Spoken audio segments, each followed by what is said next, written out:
All right, this should be live here now, coming together. Still learning this stuff, so bear with me. All right, so today I'm going to be talking about how to structure your photography website. I'm just going to pull up my website and kind of show you how I lay out my galleries, how I organize the website, and just some basic things like that. Because during my one-on-one sessions, I see a lot of you guys out there make a lot of common mistakes. You know, not having enough pictures in the galleries, know how to structure galleries, not knowing what to put in your about page, even though that seems pretty simple, but people make those mistakes. Some other little extra things you can add on, and tell you that the website company that I use is Squarespace. Not sponsored by them or anything, but I've been using Squarespace for many years now, and I just like it.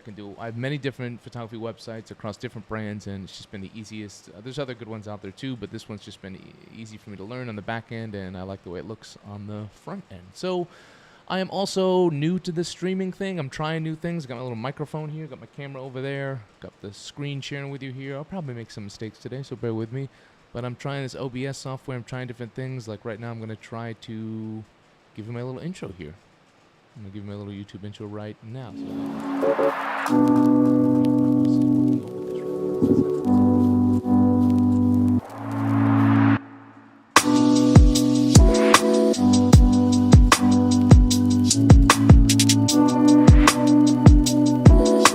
All right, tried that out. All right, guys, as always, don't forget to check out my online store at justinmott.com, where I've got presets that will not make you a better photographer, but they will add some popular images. Those are Lightroom presets you can download. You can purchase directly to the site. I've also got my one-on-one classes you can book. I've got mentor packages, we really like intensive packages where you can learn from me, one-on-one photography, access me WhatsApp and weekly calls and weekly assignments, things like that. And then I have stuff for people just looking for a quick portfolio review or some guidance in a personal project. Those start as low as $125. You can book all that, again, at justinmott.com. So today I'm going to go through my photography website. I'm going to show you how I do things, how I structure it. And if you're looking to build your website, hopefully you can get some knowledge from this. And if you have any questions along the way, you can ask me in the comment section. I will be answering questions live and drinking coffee live. And I'll set up the cameras better once I have this all figured out. But again, still learning. So some basics here that I see people do, amateurs, pros, some basic mistakes I see people make early on is your landing page. Now, your landing page, if you're an amateur, you want to put forward the work that you want to be known for. You don't care about making money, or if maybe you do at some point, but if you don't right now, put the work that you are most passionate about, put the work that's truly you, that you identify as your style of photography. Don't make it a hodgepodge of things like one black and white, one random color, one landscape shot, one portrait. If you're really into landscape shots and you're an amateur and you don't care about money, you don't need to have a well-rounded portfolio. Just put that stuff out there, but especially put it prominently on your landing page. So what I do right now, and this has changed throughout my entire career, what I do on my landing page is I put the work right now that I'm really into. I made a pivot a few years back towards wildlife photojournalism. I've got a ton of other stuff on my website: street photography, portrait, travel, and then my personal projects as well. But right now, I'm really into my wildlife stories, as you can see, and that's what I lead with. So I chose to, rather than land with one picture, I don't have this like one iconic picture that I think defines me as a photographer. I like telling stories with my images, series of images, so I led with a series of images. So what you do right when you land on my site, this is what you come to. You see my name, you have all the galleries over to the left, all the categories there, but you've got a great overview of who I am as a photographer and what I'm interested in. Now, as you scroll down here, and as I scroll down, you'll see I start to mix in a little bit more of my other work, but it's pretty far down there. You start to see a little more of my travel work, a little more of my reportage work, some of my portrait work, like this shot up here. Let's see. And I just have a nice mix in there, but I try to sequence everything. Let me go back to the homepage. I try to sequence everything together, and group it as coherently as possible, more coherent than I am right now talking here. I'm used to doing this very structured, but anyway, this will be fun. So as you can scroll down, if I have editors interested in the kind of work that I do for assignment work, you can see some of that stuff. I group my black and white stuff together there. And then people can quickly make an assessment about, okay, I like this guy or don't like this guy, I want to see more. And then you can kind of go where you want to see things. So again, I would say for all of you out there, for you amateurs out there that just want to launch a website, I'd say your landing page, stick with your best 10 to 15 images, again, that really define your interest in photography, that really define your style. Try not to put too much redundancy in there. If you've got like one shot of someone looking this way, another shot that's beautiful and they're looking this way, no need to put that.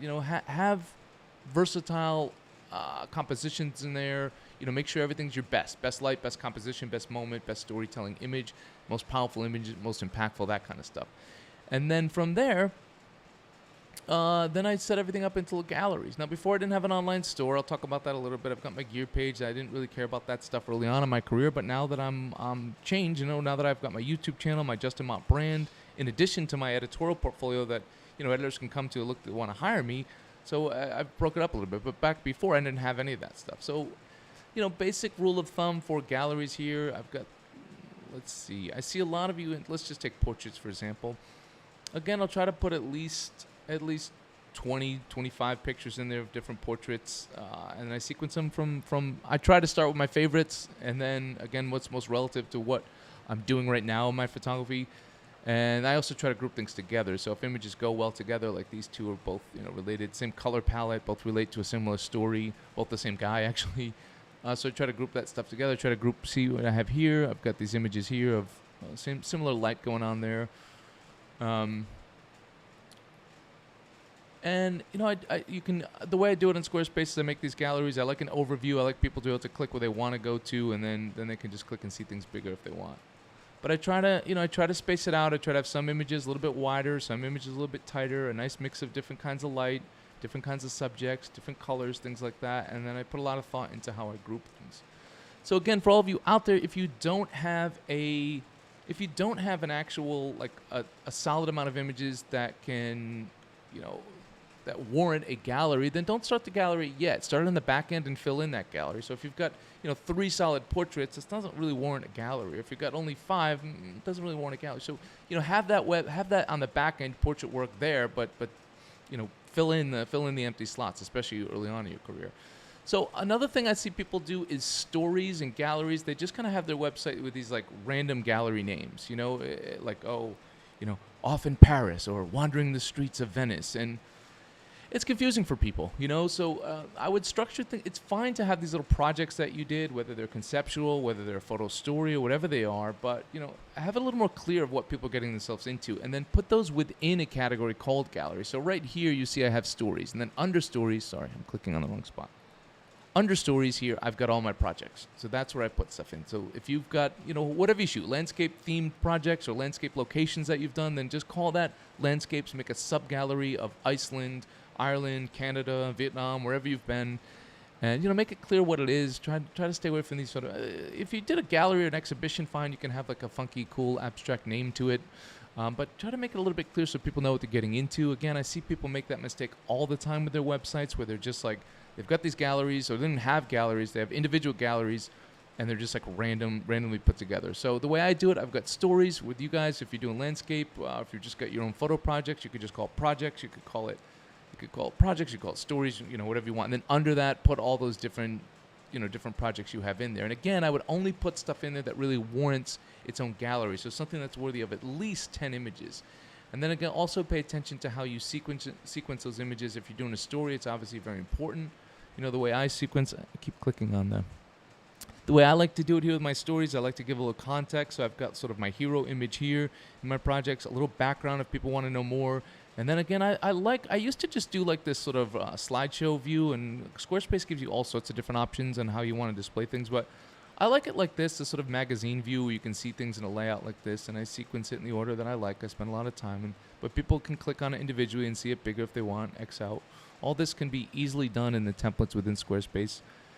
So that's it for galleries, guys. So again, think about your galleries. Think about what works for you. Think about the categories that you want to, if you're a professional, think about what you want to sell yourself on, and then prioritize those. If you're really doing weddings, and that's what you're selling yourself out for right now, then put that as a high priority. Don't bury that somewhere in your website. Even if it's not your favorite thing to do, if you're trying to sell yourself right now, put that as a priority, because that's your priority right now. If your priority is making money, and if your priority is making money through wedding photography, make that a priority on your website. So put that up front. As you can see, again, I did that with my... I keep clicking over there, sorry. I did that with my home gallery, which, wildlife photojournalism is very prevalent. That has changed, again, throughout my entire career, and it will change for you guys as well. So have those galleries in there. Some basic ones you can have is street photography. You can have portraits. You can have landscape. You could have, I have a link to my projects and things like that. But that's how I would structure it if I were you guys. Have sort of the basic categories that you're interested in, street photography, or if you do a bunch of different street photography projects, or some black and white, or some in color, or just different cities that you've explored, then make those separate sub-galleries within a header here. So I hope that makes sense. So for selling things online, I know some of you are interested in selling prints. I've got a little online store. It's really easy to do on Squarespace, so I've sell my different packages on there, my presets, my consulting sessions. But let's go to prints. I just keep it very simple. I found when I can sell things through my website, I've generated way more sales than I did when people had to email me and do it that way. I'm working on a way to integrate this so I don't have to deal with anything on the back end. A lot of you that saw my selling prints online video, I'll put a link to that in the description box below for those of you that aren't watching this live. But I'm making some changes there as well. You know, because I sell outside of the U.S., I sell internationally, it's really hard for me to have an automated system. If I sold just within the U.S., I could use a company like Printech and then have everything automated so I could sell things mounted, or I could sell things with framed in different sizes and that kind of stuff. But right now, I just sell raw prints, and again, I want to expand on that, but it's complicated as you start to do more stuff outside the U.S. But as I go into the U.S. market more, and I think I might just create like 2 basic pages for that. I might have one for the U.S. and one international, and everything on the U.S. won't be automated, and I'm going to run that through Printech. But basically, I've got a gallery here of my best sellers. I offer sales. You can do all these things in the back end of Squarespace very easy. You click on the print. I like to keep things very, very simple for people, simple names, simple prices, not many options for different types of paper. It's just less choices for people. I think the better in this kind of situation. People buy things, impulse buy. You don't want to make it too complicated. I've got 3 different sizes for 3 different prices. It's all very clear right there. When you click on it, you can see that. You can see the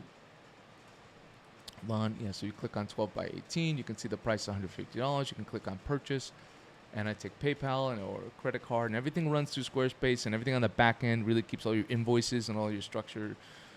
It's all organized very well there, so I really, really dig it. So that's it for selling prints on my website. Just a couple other little things I put in there for those of you that like to blog, or if you if you also have a YouTube channel, you can link that. I've got my little journal here. I've got my YouTube channel. I've got workshops, talks, and exhibitions. This is kind of cool in here because if you had something popping up, you can put it on a calendar. As you can see, I haven't had any pop up recently, but I will be doing a workshop hopefully at the end of this year in Vietnam. I'll talk more about that later. But yeah, you can just have a calendar set up here for all the things going on in whatever. If you have an exhibition or you're having a showing or whatever you're doing, you can all put that on there. I've got my tear sheets in there for you pros out there. I think it's good to show off. If you've worked for big magazines, big newspapers, or commercial work, big clients, you can put that on there. And then in my bio, I like to just do something simple. I've got my signature hat there. I've got my Norwegian fisherman look. By the way, sorry about the noises in the background. I've got my kitchen being built. If it's really horrendous, I do apologize. And I'm also I got my fan blowing on here, so if that's bad for the audio. Again, I'm working on all these things. I'm brand new to streaming. I want to do this more. I'm kind of enjoying it right now. Got a nice setup here in my office, but I don't have air conditioner in here yet. I've got air conditioner in every single part of my house except this room here, and so I've got to have the fan on. So if it's messing up the audio, I do apologize, but I will work on that moving forward. So in here, I've got a big bio picture of myself. I got a field shot of me in action. I did a whole separate funny little bio thing about different bio pictures for different types of photographers and what it says about you. It's a whole separate video. But, obviously, again, into the wildlife stuff right now. That's where I'm at in my career. That's what I'm focusing on. So I've got a lot of pictures there showing up. I do video, showing I do photography, a little clear shot here showing some of my affiliations, done a TED Talk, Think Tank Ambassador, Wotancraft Ambassador, some of the awards I've won here. Different websites, because some people come to me to find my commercial photography website, which is a whole different website and a whole different business. So if they came there and they see all these animal shots, they're going to be confused. So I have that up here on the commercial website, the direct hot link, and I also have it in my bio as well. And then I just talk about important kind of thing is to kind of mention. Depends where you are, but I like to, I've dabbled in and out of this throughout my entire career. I used to think of myself as like just Vietnam, so I'd put that in my branding a little bit more, and now I think of myself more outside of Vietnam and sort of globally, so I don't necessarily list where I'm at. I say where I live somewhere in here, I believe. Yeah, but I don't put it so prominent. But if you're really like LA based and that's where you focus on, that's the weddings you're doing, or that's the commercial photography you're doing, or that's where you want to do some assignment work, put that up front so it's not confusing for editors or potential art buyers. Put your location. If you're a landscape photographer, maybe it's not as prevalent because it doesn't really matter where you are. But if you have a gallery in that city, then maybe it does matter. So I would put that very prominent in your bio, or even maybe in your branding up there. In your contact sheet, just something simple in here.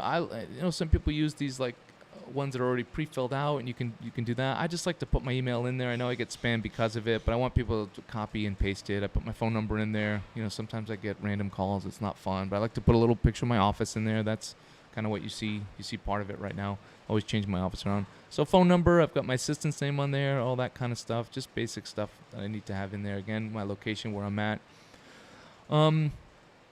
That's kind of the gist of it, guys. I mean, it's just a basic run through my website. Again, each gallery, I put a lot of thought into it. My stories, I put a lot of thought into how I sequence it. Individual galleries such as portraits and street photography. I also think about how I sequence it. Composition. I don't want too many redundant shots. I don't want everything being too similar. I put similar color palettes next to each other. I put a lot of thought into like each image and how many images. Again, I recommend at least 10 to 15 images for each gallery. If you don't have that amount of images, quality images, don't put the gallery out there yet, and also use that as motivation to work on that discipline, especially for you out there that want to make a living in photography. You need to be a more well-rounded photographer. On that note, I think that's all I wanted to cover today, guys. If you have any questions, even though I'm not answering them live right now because I'm still streaming and learning things, and Blake said cool pic, I'm assuming you are talking about my biopic because that's the coolest, but no, probably talk about my other pictures. I get mixed reviews about my hat, but I see Blake's got a cool hat too, probably cooler than mine. But hi from San Antonio.